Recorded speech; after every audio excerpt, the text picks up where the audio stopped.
Okay, so welcome back to part 2 of this playlist. So for this video, we're going to be focusing on this section here. So we're going to be revisiting the fact pattern, and then we're going to go over Form 1065 pages 1 through 5, all the other kind of schedules and forms that we would normally see pre-schedules K-2 and K-3 being added.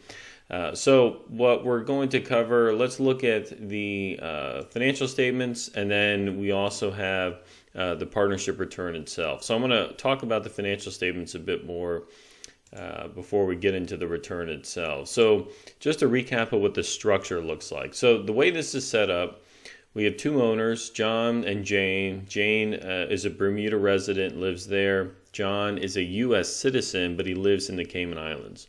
And they decide to go into business together.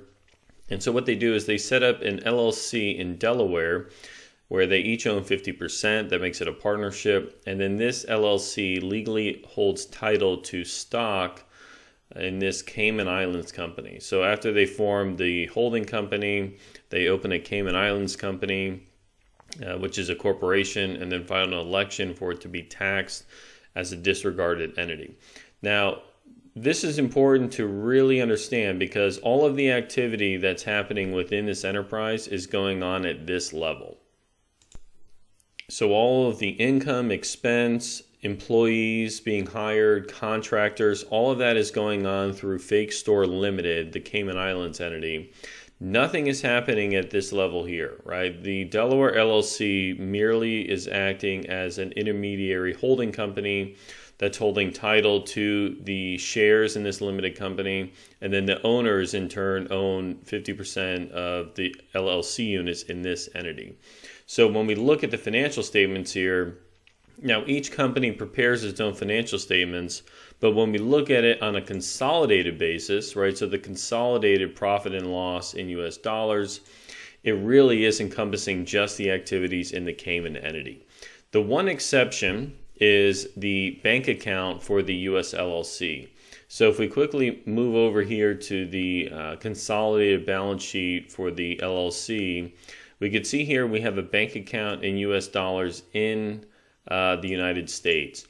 This is the only asset that is owned directly by the entity in the U.S.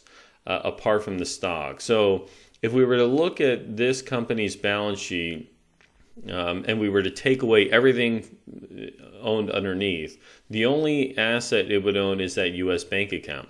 That's not uncommon, right? Holding companies generally might have a bank account, a little bit of activity, but their main purpose is to hold stock or equity in other underlying subsidiary investments. And that's what's happening here. So when we look at the Cayman Islands company, this is effectively the activity, right? So the profit and loss from the Cayman Islands entity, and again, this has all been translated into US dollars, right? So the Cayman Islands have their own currency, but for financial reporting purposes on the 1065, Schedules K2 and K3, we have to report everything as in US dollars. So all of these numbers have been translated to US dollars using the appropriate exchange rate. Okay, so let's focus on the profit and loss statement a bit here, then we'll go on to the balance sheet, and then we'll look at the 1065. So revenues, product sales, and returns, pretty straightforward, right? Again, this is a convenience store selling product to customers locally, so over-the-counter prescription drugs, some food, snacks, alcohol. It's selling gasoline to customers. Nothing too unusual here. So we have the sales, we have our cost of goods sold. The gross profit for the company is $322,300. And then we have our other operating expenses. So these are all the operating expenses that are happening at the Cayman Islands entity level. And then the last separately stated item here is interest income on the Cayman Islands account. So we do have a bank account in the Cayman Islands. We can see up here the ending balance at the end of the year was $120,000 equivalent US dollars. And the interest income earned on that account was $32. Now, the reason why I'm separately stating that, for those of you that are familiar with partnership taxation, is there are certain items that have to be separately stated. We cannot consolidate them with the ordinary trade or business activity of the company. So I've separately stated that $32. So not only will we separately see that on the financial statements and on the 1065 itself, the K1, but we'll also see that separately highlighted on K2 and K3. Okay, so covered this enough. Let's go start to look at the 1065, and I'll flip back and forth where appropriate just to kind of highlight some of these items.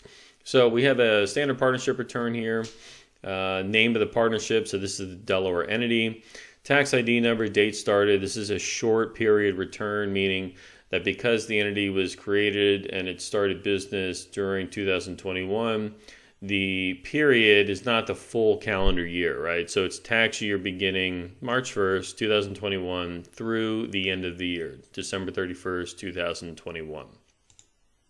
Line item G, we've indicated this is an initial year return, right? And then accounting method, we are using the accrual method. We do have two owners, so John and Jane, so we'll have two K1s for the period.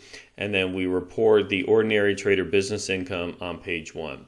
Now, very, very important here to highlight. Ordinary trader business income, whether it is subject to U.S. tax or not, is always reported on page 1. Okay, so even in cases where you would have a partnership entity that had all non-U.S. owners and no U.S. activities, it would still have to report everything on page 1. What I often see done incorrectly is people will assume that, well, if we have no U.S. trader business, no U.S. source ECI, we can leave this page blank. That's just not true, right? So if you have trader business activity, all of it gets reported on page 1. Now, one other question I commonly get is, well, we have a foreign entity here. Why are we reporting everything as it flows up? It's because it's a disregarded entity. Remember, this is a foreign disregarded entity. So it's as if all the activities are occurring directly at this entity's level. That's why on the return, we have the ordinary trader business activity, the gross receipts, the returns, all the operating expenses. Even though this is happening in the Cayman Islands, it's being reported here on page 1.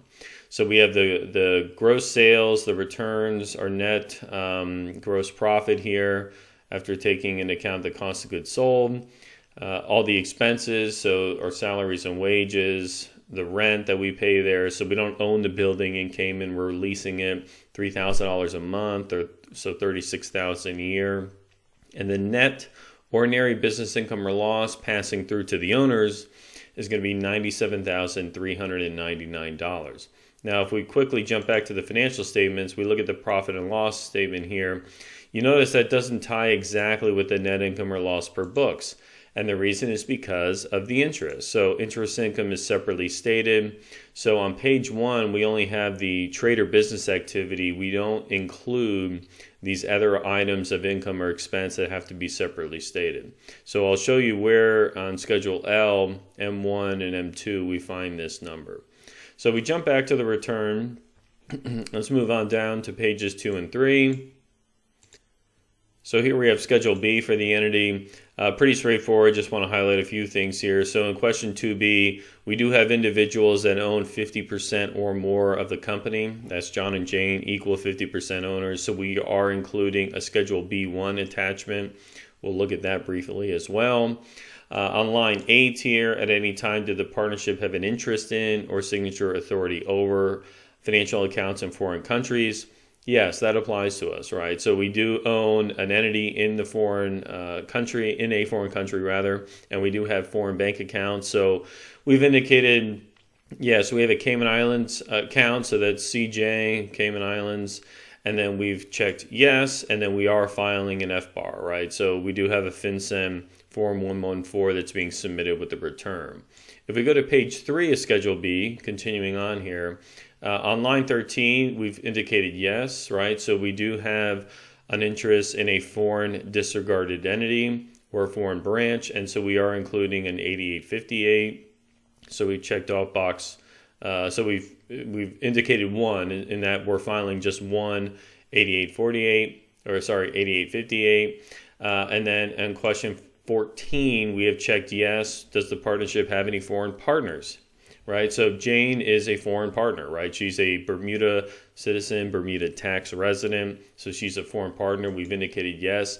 Now, the reason why we don't have any entries here is because we do not have to file 8805 or 8804.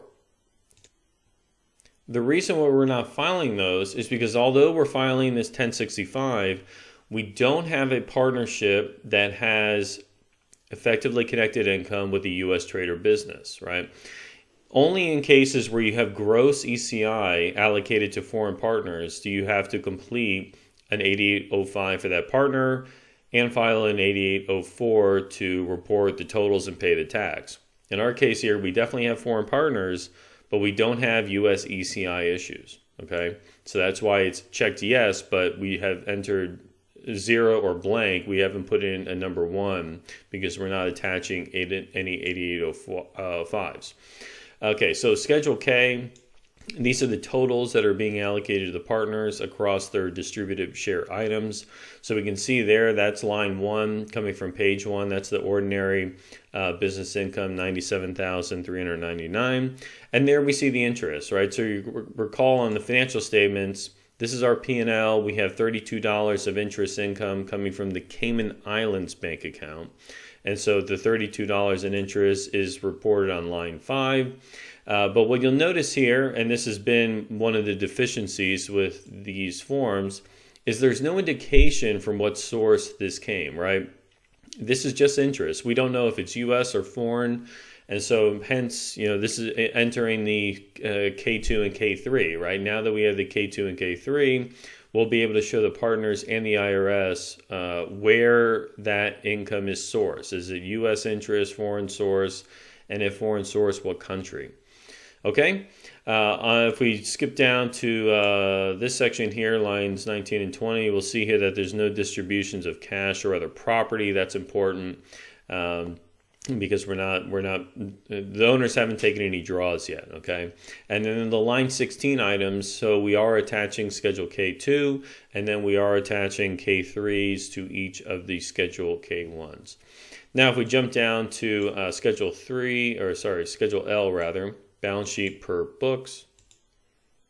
We can see here the balance sheet is pretty straightforward, right? So at the start of the year, there's nothing, this because this is the new entity, right? So at the start of the year, it has no assets or equity, but at the end of the year, it does, right? So we report our cash balance at a consolidated level, the consolidated amount of inventory, other current assets, accounts payables, ending partners' capital. So these balances up here reconcile with our balance sheet per books over here on this section, right? So we've got our bank accounts there. We report them as a single line item, right? So the 171,388, the rental deposit, our inventory. Got some accounts payable, salaries and wages payable, credit cards. But the total capital committed during the period, $200,000, and then that is our net income number of $97,431, right? So then if we look at our balance sheet here, we've got the $97,431 in Schedule M1 of the net income or loss per books, and then in M2 we can see the reconciliation of the capital. So there's the $200,000 in capital committed. There's the increase of $97,431 in positive net book income. And then on line 6, we can see no distributions of cash or property. So our ending capital within the LLC across the board here is $297,431. All right. Now, last two items here, we got our cost of goods sold reconciliation. So there's the purchases during the year, our end of year inventory, and the cost of goods sold. So that is flowing through to page 1. And then the last item we are attaching, second to last item here. So we have the Schedule B1 that we're including, right? This is the information on the owners that own 50% or more. So John Q. taxpayer, that's his social security number. He's a U.S. citizen, owns 50% of the company. And then we have Jane Doe here. She is not a U.S. citizen, right? She's a Bermuda citizen, tax resident, owns 50%. And because Jane doesn't have a taxpayer ID number, we've inputted Foreign U.S, which is a placeholder that is acceptable for e-filing purposes. So if you have somebody who's a foreign person, doesn't have an EIN, social security number, or ITIN, you can put Foreign U.S. in there, and the IRS e-file system will accept it. Okay, there's our FBAR, right? So our FinCEN 114 for the FBAR filing. And then the very last thing here should be the 8858. So we've attached the 8858 here for the U.S. person is the holdco in this case, and then the address of the foreign disregarded entity or foreign branch, right? So we are reporting the information on the Cayman Islands disregarded entity, right? So this is an initial 8858. We're reporting it as an FDE or foreign disregarded entity of a U.S. person. And so we're completing page 1 and then all the other relevant schedules that are required for the 8858. Okay, let me jump back to the table here, just make sure I'm covering everything. Okay, yeah, so we have covered, that's the fact pattern, long and the short of it. Now that we've seen all of these details, let's start looking at the K1s and the K2 and the K3s for this fact pattern. I'll jump back to the top here just so we have this ready to go, and then now we'll jump into K2 and K3 and the K1s, and we'll see how all these foreign and U.S. elements start to get reported on the 1065.